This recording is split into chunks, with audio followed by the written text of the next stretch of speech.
Onda Regional. Onda Regional.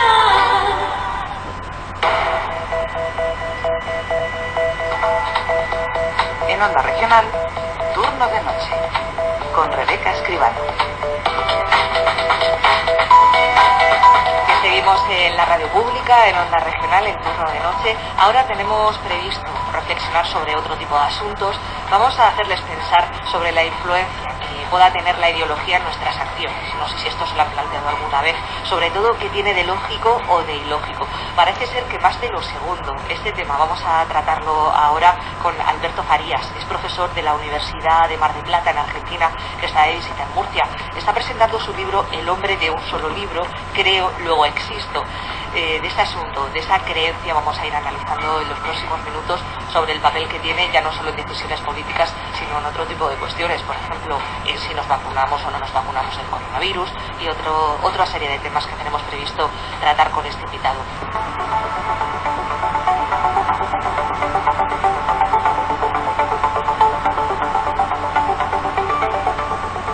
Ahora en Onda Regional de Murcia vamos a hablar con Alberto Farías. Él es profesor de la Universidad de Mar del Plata, en Argentina, que está de visita a Murcia porque tiene previsto presentar su libro El hombre de un solo libro, creo, luego existo. Realmente uno de los objetivos es hacer una aproximación al pensamiento ideológico y queremos reflexionar con él unos minutos. Le tenemos vía telefónica. ¿Qué tal está? Muy buenas noches. ¿Qué tal?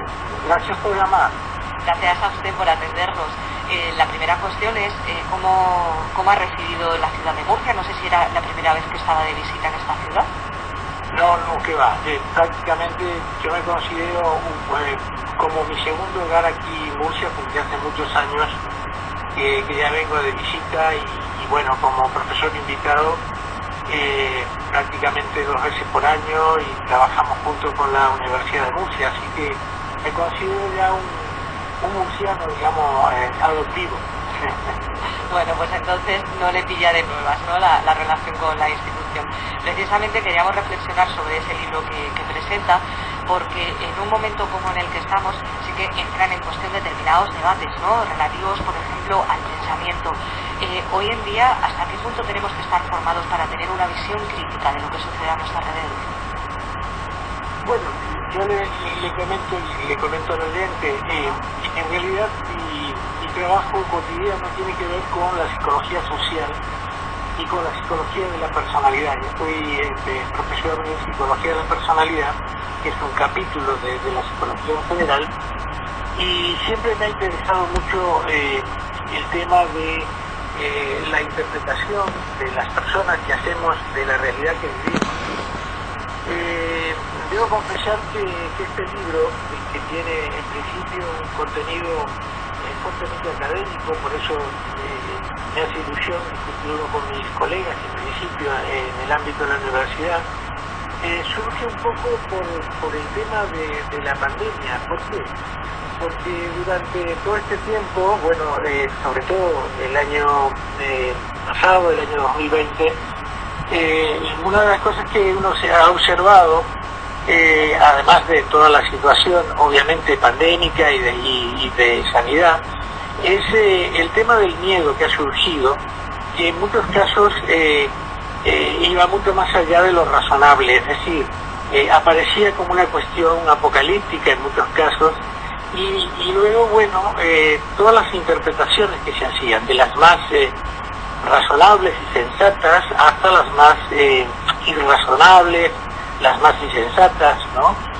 Como castigos divinos y tal, y el fin del mundo y demás. Y esto, bueno, de alguna forma me hizo pensar en algo que a mí siempre me ha interesado, y es lo que nosotros en nuestra cátedra definimos y bueno, y compartimos con muchos colegas, la lógica del pensamiento ideológico.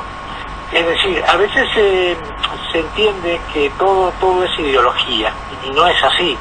La ideología es un sistema de pensamiento que tiene prácticamente tres características, ¿no? Por un lado, es una interpretación del mundo que puede ser desde lo político hasta la naturaleza, el hombre, en fin, la ecología, la religión, etcétera, y tiene una carga valorativa muy fuerte. La otra característica de las ideologías, de los sistemas ideológicos de pensamiento, es la universalidad. Es decir, yo puedo creer que determinada cosa que pasa en mi cocina tiene que ver con tal o cual dificultad de funcionamiento de un determinado aparato. Y eso no es ideología, eso puede, mi conclusión puede ser cierta o no, pero eso no es ideología. Ideología es una forma de atribución de causas y de motivos, causalidad y motivación, aplicado prácticamente a lo universal. Es decir, todo lo que ocurre en el mundo, todo lo que ocurre a mi alrededor es por tal o cual cosa. Es una interpretación omniabarcativa, digamos. Y para no aburrirlos, la tercera característica del pensamiento que nosotros llamamos ideológico es la prescripción. Es decir, la ideología no solo interpreta con una carga emocional muy fuerte, valorativa muy fuerte, la realidad circundante, sino que además prescribe cómo deben ser las cosas. Es decir, esto es bueno y aquello es malo. De manera tal que hay una carga prescriptiva de cómo debieran ser las cosas. Por eso que muchas veces las ideologías son acompañadas por acciones concretas, ¿no? En busca de transformación y demás. De manera tal que hoy por hoy, un poco yendo al inicio de su pregunta, hoy por hoy es muy importante que todos podamos discriminar qué cosas tienen que ver con lo real, con, digamos,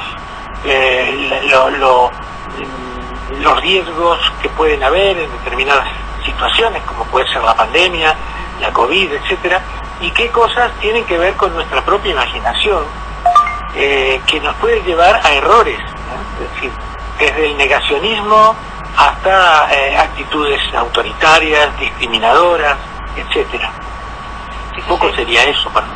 Fíjese que uno de los asuntos por los que también queríamos mantener esta conversación con usted era para reflexionar sobre estos aspectos que usted ya está haciéndonos una introducción, ¿no? Lo ha comentado al final de esta respuesta, ¿no? Que se pueden tomar determinadas decisiones erróneas en base a eso. ¿Cuáles son los riesgos que hay en la sociedad en la que nos encontramos de tomar unas decisiones en base a esas ideas que usted ha estado explicando? Bueno, es múltiple y es complejo. Yo creo que, sin entrar por ahí a puntualizar cuestiones que habría que analizar en su especificidad, ¿no es cierto?, como pueden ser medidas sanitarias, medidas políticas, medidas sociales, medidas culturales y demás. Claro, le decía, disculpe, por ejemplo, por decisiones como vacunarnos o no, ¿no? O podemos decir, quiero vacunarme, pero si yo no creo que exista una pandemia, no voy a vacunarme en ese caso. Entonces, ¿hasta qué punto una decisión de este tipo puede hacernos llevar a una decisión errónea, que al final sea, por ejemplo, poder enfermar de gravedad? Exactamente. Una de las cosas que yo observo, que hemos observado, y que no es un descubrimiento evidentemente contemporáneo, sino que evidentemente esto se ha producido a lo largo de la historia de la humanidad. Lo que sucede es que ahora, bueno, en nuestra situación actual, con los medios de comunicación, con las formas informáticas prácticamente inmediatas y demás, cobra relevancia. Es el tema de la aparición del miedo. Es decir, el problema del miedo es que el miedo en sí mismo, miedo como concepción, es fundamentalmente útil biológicamente hablando. Ahora, cuando el miedo se instala como una cuestión de parálisis o de construcción de algún pensamiento negativista o delirante o excluyente, allí el miedo deja de ser útil. Es decir, si yo de pronto estoy caminando por la noche en una situación de incertidumbre, que puede haber un peligro real que puede ser una noche de tormenta o de inseguridad delictiva, etcétera, y percibo el temor, este es un temor útil. Ahora, si yo, a partir de una idea que es, digamos, que no puedo demostrar fehacientemente, como puede ser, no voy a vacunarme porque la vacuna puede ser peligrosa. ¿A partir de qué fundamento puedo afirmar eso? Y que esto me genera miedo. O me genera miedo decir, a partir de esta pandemia todos seremos peores personas. Digamos, ¿en qué me baso yo para sostener eso? Evidentemente, esto tiene que ver con una construcción ideológica que muchas veces distorsiona la realidad. Hoy vemos, por ejemplo, a propósito de su pregunta, hoy vemos, hace unos minutos hablaba con un colega sobre esto, ¿no? Tomando un café, decíamos, escuché por los medios, hoy mismo a la mañana, que casi 20% de población entre 20 y 40 años, por ejemplo, resiste a vacunarse. Sería interesante profundizar cuál es la resistencia, digamos, en qué está basada. Está basada en una resistencia, entre comillas, al sistema social, es una actitud política, es una actitud basada en un miedo insensato que la vacuna puede hacerme daño, es decir, es una actitud de rebeldía generacional. Sería interesante profundizar en esos motivos. Más allá de eso, sanitariamente es un riesgo que una parte de la población no esté vacunada, es un riesgo real. En mi país, por ejemplo, hay una tradición vacunatoria muy fuerte. Bueno, lamentablemente por otras cuestiones que tienen que ver con la administración política y demás, al principio de la pandemia una gran cantidad de personas no fue vacunada en tiempo y forma. Pero la población en general tiene una tradición vacunatoria, no de la COVID obviamente, sino en general, preventivamente muy fuerte, y el deseo de vacunarse era muy fuerte. En otras poblaciones no hay esa tradición. Lo que debemos saber es que el descubrimiento y la aplicación de las vacunas, que ya lleva mucho tiempo en la historia reciente y del siglo XIX, de la humanidad, ha aportado realmente un elemento extraordinario en la prevención de la enfermedad. Y esto es increíble, que en el mundo en que vivimos todavía dudemos de la eficacia de las vacunas. Es sorprendente, pero tiene que ver con una parte del pensamiento irracional de las personas, de todos nosotros, que tenemos una parte irracional. Fíjese, por eso le iba a preguntar, porque por lo que nos está comentando, la lógica va por otro camino distinto a estos aspectos ideológicos que manifiesta. Tal cual. Digamos, hay algo que está que subyace a las ideologías, y ese algo son las creencias. Las creencias, fíjese, el pensamiento, el proceso de pensamiento es el causante fundamental de la emocionalidad. Es decir, en función de lo que yo pienso y creo, altero mi emocionalidad. Si yo pienso que tal o cual situación es peligrosa, aunque eso sea simplemente una creencia indemostrable, yo voy a estar estresado, voy a estar angustiado. Y el cambio de las creencias lleva mucho tiempo. Esto tiene que ver muchas veces con la educación, con el contexto familiar, con los contextos socioculturales y demás. Pero lo cierto es que se me ocurre, aunque sea algo complicado, que para poder avanzar en ese sector de la población, y no hablo como un especialista en el tema, porque no soy un especialista en el tema sanitario, pero para poder avanzar en ese sector de la población, que aparentemente tiene que ver con una franja etaria joven, digamos entre 20 y 40, por lo que yo he escuchado, me parece que ayudaría mucho comprender la motivación que expresa, que no debe ser una sola. Es decir, hay una lógica diferente a la lógica racional que la mayoría de la población y las autoridades sanitarias y la ciencia, digamos, propone y fundamenta la importancia vacunatoria. Cuando una 3/4 partes de una población está ya vacunada, evidentemente se alcanza lo que se llama inmunidad de rebaño, y entonces estas pandemias se transforman en, bueno, como tantas otras, en endemias, como la llamada gripe común, que evidentemente nos acompaña desde siempre, pero sería interesante poder indagar sociológicamente cuáles son los núcleos de resistencia, dónde están esos núcleos de resistencia. Están en creencias vinculadas a lo religioso, a lo político, a lo apocalíptico. Fíjese usted que se han escuchado al comienzo de la pandemia interpretaciones delirantes tales como bueno, la vacuna puede llegar a modificar nuestro pensamiento, etcétera. Bueno, son núcleos obviamente minoritarios, ¿no? Digamos, con afirmaciones que rayan en el delirio, ¿no?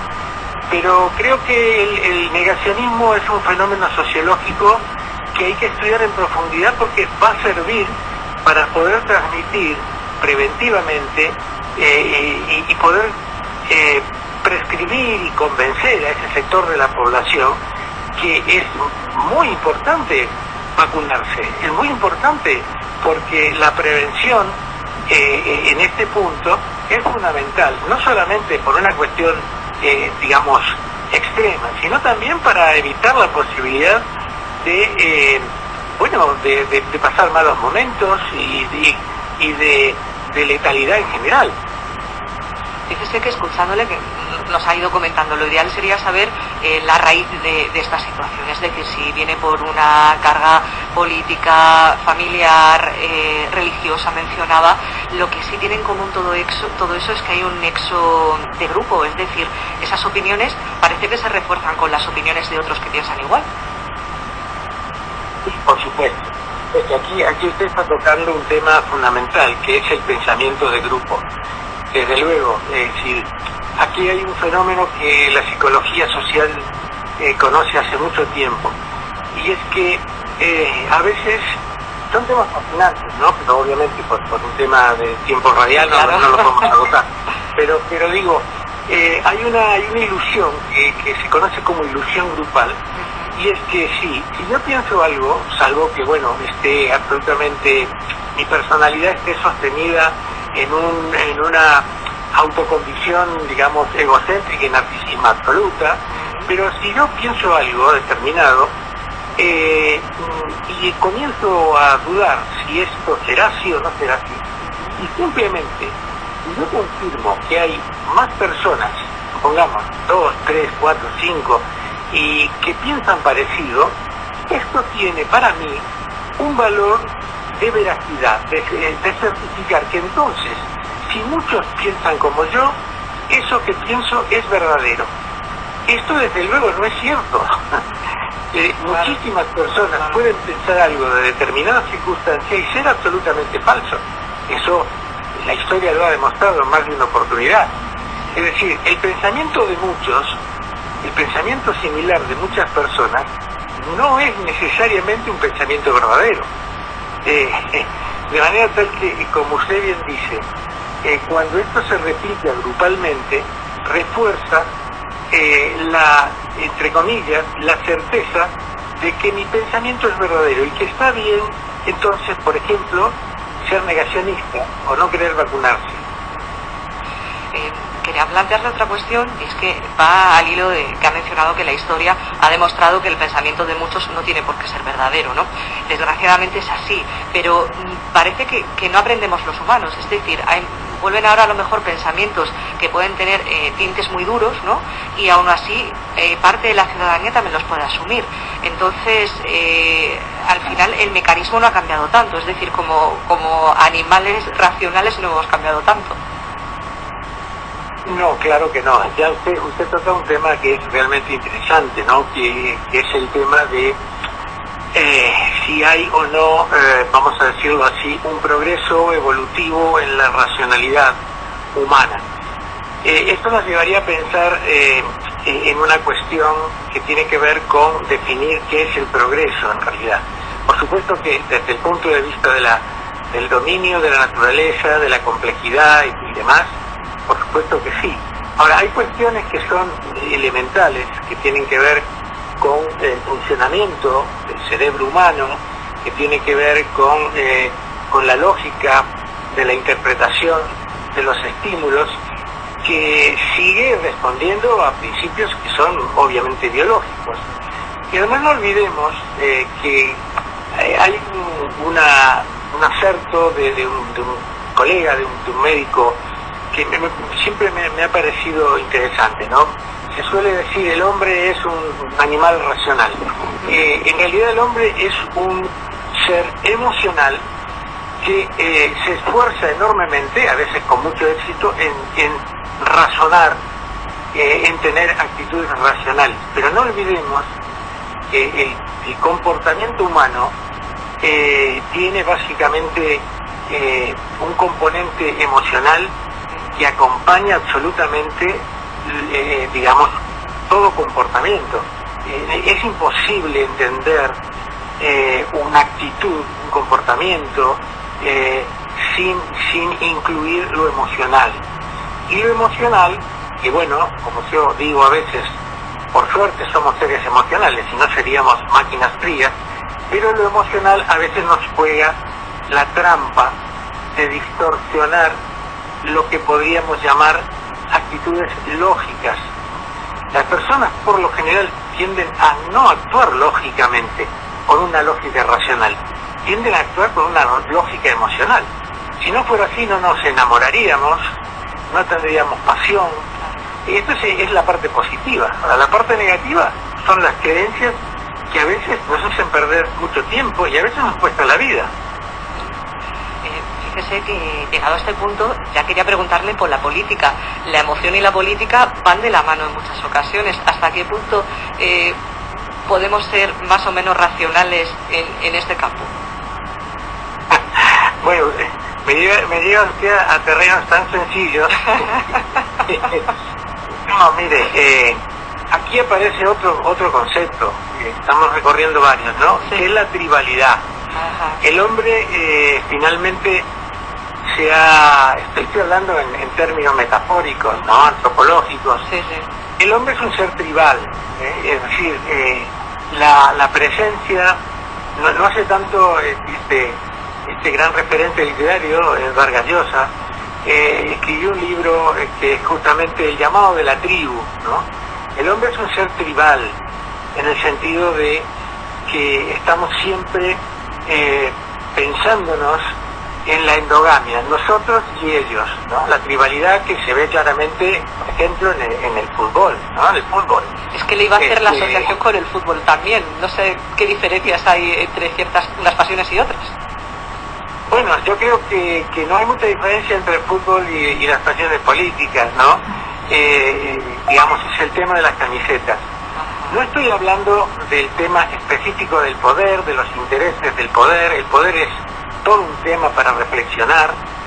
Muchas veces está relacionado con intereses muy concretos, intereses de tipo económico, etcétera. Pero el poder en sí mismo es una enorme ilusión, narcisista absolutamente.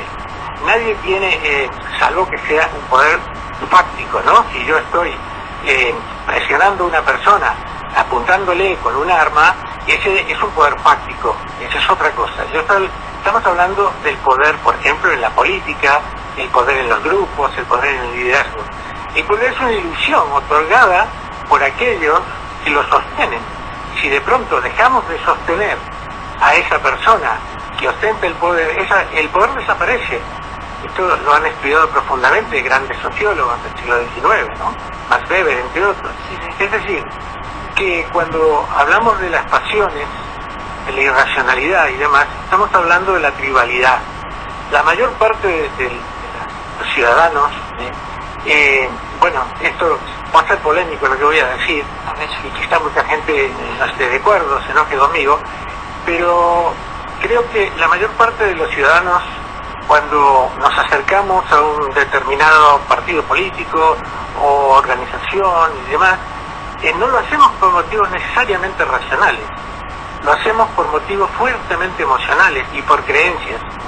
Es decir, creemos en función de ciertos principios generales de tipo emocionales, éticos, morales, etcétera, pero fuertemente relacionados con la emoción, y entonces ya nos incluimos como parte de esa tribu. Y basta que alguien de esa tribu haga algo que quizá no es lo esperado o quizá sea censurado, y yo lo voy a negar porque es parte de mi tribu. No. Todo lo malo y lo erróneo lo hace el otro, el de la tribu contraria, el del pueblo contrario. El mío no, porque soy parte de esa tribu y voy a justificar casi todo. O voy a caer en un mecanismo que también la psicología social ha estudiado, que se conoce como disonancia cognitiva. Es decir, si hay algo que me hace ruido, yo lo niego, lo justifico, lo disimulo. Lo que no puedo hacer es decir, no, hombre, sí, yo soy parte de esta familia, pero lo que está haciendo esta persona está mal y yo lo censuro. Eso es muy difícil cuando alguien forma parte de una tribu. Y hablamos en un sentido metafórico de tribu, ¿no? Muy interesante las aportaciones que nos ha hecho Alberto Farías. Él es profesor de la Universidad de Mar del Plata, en Argentina, que está de visita a la Facultad de Psicología de la Universidad de Murcia precisamente para hacer una presentación de su libro, El hombre de un solo libro, Creo, luego existo. En él hace una aproximación descriptiva al pensamiento ideológico desde la perspectiva de la psicología social y de la personalidad. Muchísimas gracias por habernos atendido y que tenga una muy buena estancia en Murcia. Bueno, al contrario, yo soy el agradecido y realmente la he pasado muy bien. Bueno, digamos, de un tema al otro, que se da cuenta que me fascina. Así que, nuevamente agradecido. Nada, se nota que le fascina, pero lo expresa y lo cuenta muy bien y eso es de agradecer también. Muy buenas noches. Bueno. Hasta luego. Estás escuchando Turno de Noche con Rebeca Escribano.